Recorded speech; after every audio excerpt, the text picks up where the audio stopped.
Hello, this is Head to Head on UATV, and I am Alice Gerjuk. Recently, the European Court of Human Rights ruled that the existing moratorium on the sale of agricultural land in Ukraine violates human rights.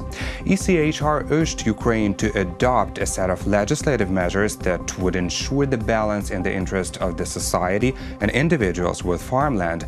To discuss this and assess other most important Ukrainian reforms, we welcome to the studio Ivan Miklosh, the Chief Economic Advisor to Ukraine's Prime Minister and Chairman of the Strategic Advisory Group for Support of Ukrainian Reforms.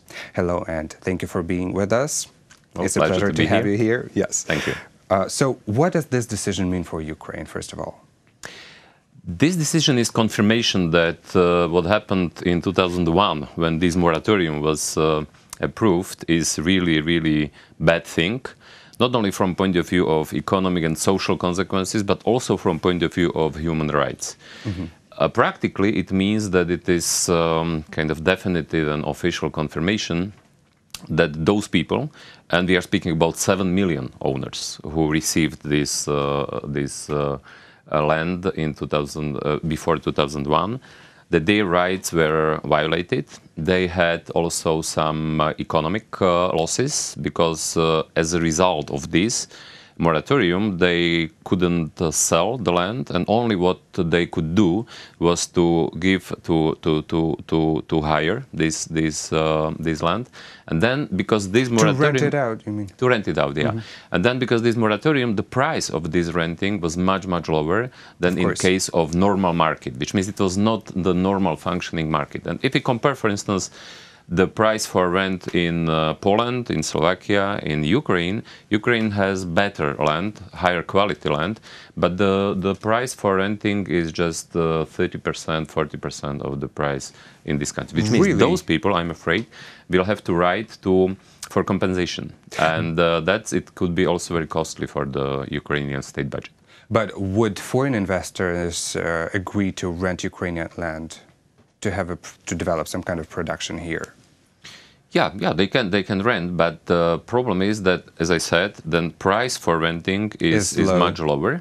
For owners, as a result of this, the 7 million Ukrainian people, they received much less money as in case of normal land market. And not only, it has much more other negative consequences. For instance, it is impossible to develop the agriculture and regional development because it is very bad situation then for small and medium-sized farmers, which means, and that's one of the reasons why Ukraine has only really very small plots of which people are using for themselves, and then huge farms.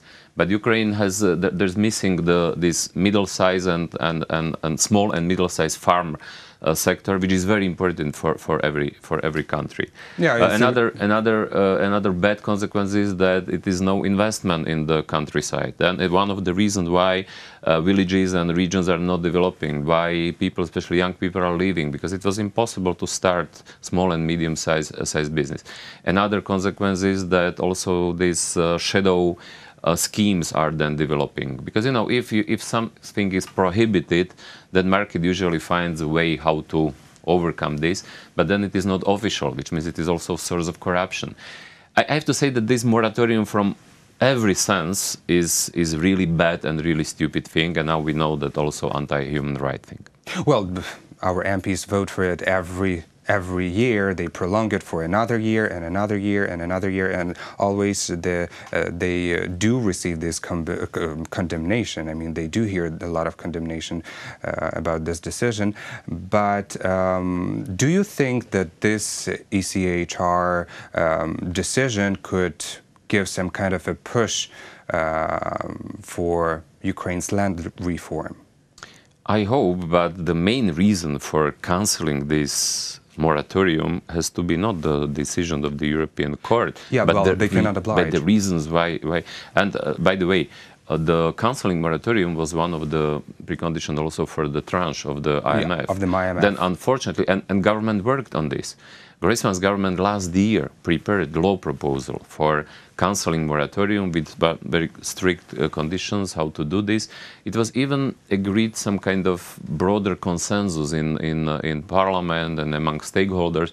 Then unfortunately it was removed from the IMF criteria, from the IMF benchmarks last year. And then it was the reason why it was not passed in the parliament, and one, it was prolonged. And it was bad. It was very bad that it was demanded to remove, and even in worse was that IMF accepted to remove this criteria. It is not good for IMF, not important for IMF. It is important for Ukraine, as we expressed in this open letter, which was signed by many of Ukrainian and foreign stakeholders. Yeah, of course, because Ukraine is very much dependable on the next tranche of money coming from the IMF. But but in this next tranche, land market moratorium cancelling is not involved. Is not in the list of requirements. Yeah. But the court decision basically cannot oblige Ukrainian government to lift the moratorium, but it kind of obliges Ukraine to ensure the balance in the interest of the society and individuals with the farmland. How do you see this statement? Well, what reaction would you foresee from the Ukrainian government? You're right that directly it is not, Ukrainian government is not, we are not speaking only about government or parliament, because this is cancelling moratorium is possible only by new law in the parliament, which has to be passed in the parliament. You are right that this decision is not obliging the parliament and government to do this, but if it will be not done, if this moratorium will be prolonged, it will have also negative economic consequences, direct fiscal consequences, because then those people will have new strong argument for asking Ukrainian state for compensation for these losses, which are result of violating their human rights. And we are speaking about 17 years, and we are speaking about 7 million people, which means it could have really, really very bad and negative consequences for the public finance. Which means I hope that the moratorium will be cancelled as soon as possible. Of course, problem is that it is a relatively sensitive issue, and we are in pre-election period. But reality is like it is. But if we are in this pre-election period, maybe this legislation will pass. I hope, but if it, if it was not usually passed, MPs do wake up before the elections because they need to be re-elected. But unfortunately, this topic is controversial, because many people are afraid that if this moratorium will be cancelled, then foreigners or oligarchs will buy everything free of charge. Basically own Ukrainian lands. But it is not true. Firstly, it was done in all other countries except Belarus. In all other countries, it was done. In Slovakia, in Poland, in Czech Republic, in Baltic countries, nothing wrong happened. Secondly, Groisman's government prepared law with very strict limitations and to avoid this risk. For instance, in first few years, it could be possible to buy land only for Ukrainian physical and legal persons, not for foreigners. And also there was a limitation that not more than 50 or 100 hectares per one person, which means, and also important was that as part of this legislation, it was also proposed to scheme for support for small and medium-sized farmers for buy the land and for starting the business in this land which they can buy by bonification of credits.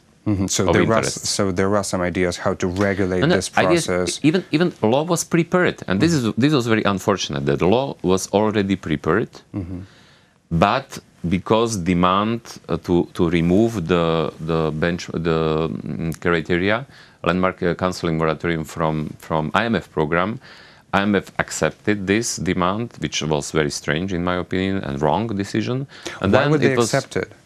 Why would they accept it? Because they were asked. They were asked on the highest level, and on the highest level, they accepted. So they were demanding Ukraine to lift the moratorium, and then they just changed their mind, basically. Yeah, it is. Every time it is kind of negotiations. Well, yeah, they do bargain some kind of requirements, but this which probably... means it was mistake from the Ukrainian side that it was demand for removing, and it's also a mistake from the IMF that they accepted this demand. But it is very much predictable at the same time.